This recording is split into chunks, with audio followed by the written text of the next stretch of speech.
ఒకప్పుడు గోదావరి పక్క గ్రామంలో సీతారామపురం అనే అందమైన గ్రామం ఉండేది. ఆ గ్రామం పచ్చని పొలాలతో, కొబ్బరి చెట్లతో, పక్షుల కిలకిలారావాలతో చాలా ప్రశాంతంగా ఉండేది. ఆ గ్రామంలో రామమూర్తి అనే ధనవంతుడు ఉండేవాడు.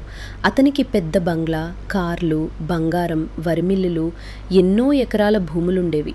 కానీ అతని మనసు మాత్రం చాలా కఠినంగా ఉండేది. పేదవాళ్ళని చూసినా ముఖం చిట్లించేవాడు. ఎవరైనా సహాయం అడిగితే డబ్బు లేకపోతే కష్టపడాలి, అడగకూడదు అని కోపంగా పంపించేవాడు. అతని భార్య లక్ష్మి మాత్రం చాలా మంచిది.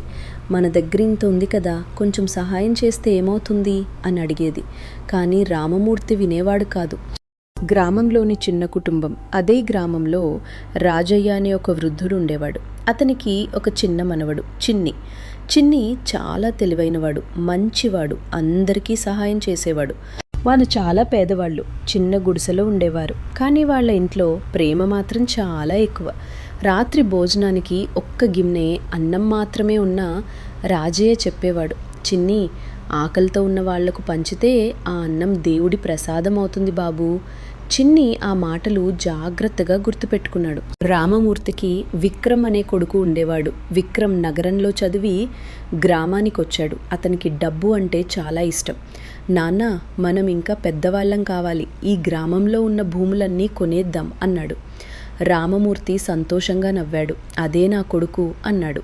కొన్ని రోజుల తర్వాత గ్రామంలో వర్షాలు పడలేదు. పొలాలు ఎండిపోయాయి. రైతులందరూ కష్టాల్లో పడ్డారు. వాళ్ళు రామమూర్తి దగ్గరకు వెళ్ళారు. అయ్యా, కొంత అప్పు ఇవ్వండి, పంటట వచ్చిన తర్వాత తిరిగిస్తాం అని వేడుకున్నారు. రామమూర్తి కోపంగా అన్నాడు, మీరు తిరిగి ఇవ్వలేరు. మీ భూములు నా పేరుకు రాస్తేనే డబ్బిస్తాను. రైతులంతా బాధపడ్డారు. కానీ పిల్లల ఆకలి చూసి వాళ్ళు ఒప్పుకున్నారు. ఒక్కొక్కరిగా తమ భూములు కోల్పోయారు. ఇది చూసిన చిన్ని చాలా బాధపడ్డాడు. ఒకరోజు తాతను అడిగాడు, తాతయ్య, డబ్బున్న వాళ్ళు ఎందుకు అందరికీ సహాయం చేయరు? రాజయ్య నవ్వుతూ చెప్పాడు, బాబు, డబ్బు ఉన్నవాడే గొప్పవాడు కాదు, ఇతరుల కన్నీళ్లు తుడిచేవాడే గొప్పవాడు.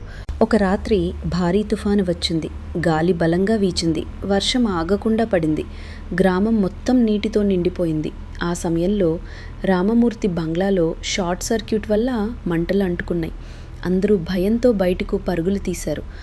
కానీ విక్రమ్ మాత్రం లోపల చిక్కుకుపోయాడు. నన్ను కాపాడండి అని అరుస్తున్నాడు. ఎవరూ లోపలికి వెళ్ళడానికి ధైర్యం చేయలేదు. ఎందుకంటే మంటలు చాలా పెద్దగా ఉన్నాయి.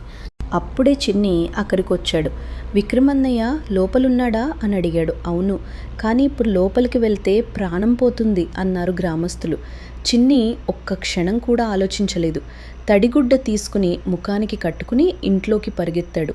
లోపల పొగ నిండిపోయింది. విక్రమ్ భయంతో ఏడుస్తున్నాడు. చిన్ని అతన్ని పట్టుకుని బయటికి తీసుకురావడానికి ప్రయత్నించాడు.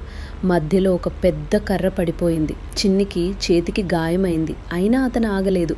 చివరికి విక్రమ్ను బయటికి తీసుకొచ్చాడు. గ్రామస్తులంతా ఆశ్చర్యపోయారు. రామమూర్తి కన్నీళ్లు పెట్టుకున్నాడు.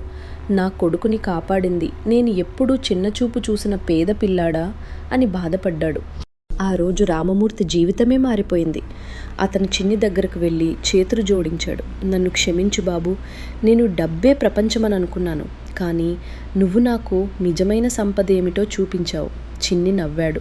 మనిషి దగ్గర డబ్బుండొచ్చయ్యా, కానీ మంచితనం లేకపోతే ఆ డబ్బు ఉపయోగం లేదు. కొన్ని రోజుల తర్వాత రామమూర్తి గ్రామస్తులందరినీ పిలిచాడు. మీ భూములన్నీ తిరిగి మీకే ఇస్తున్నాను అన్నాడు. అందరూ ఆనందంతో ఏడ్చారు.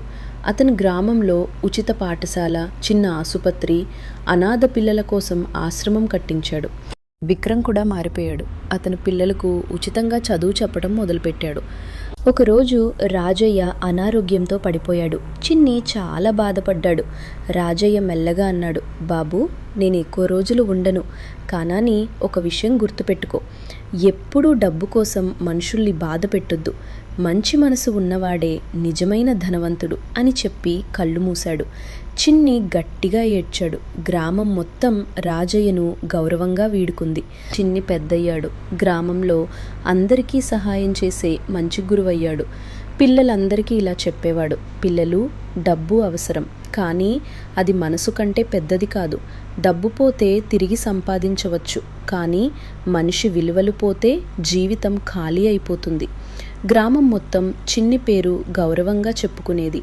రామమూర్తి కూడా చివరి వరకు ఒక మంచి మనిషిగా జీవించాడు. డబ్బు మనిషిని పెద్దవాడిని చేయదు. మంచి మనసు, దయ, విలువలే నిజమైన సంపద.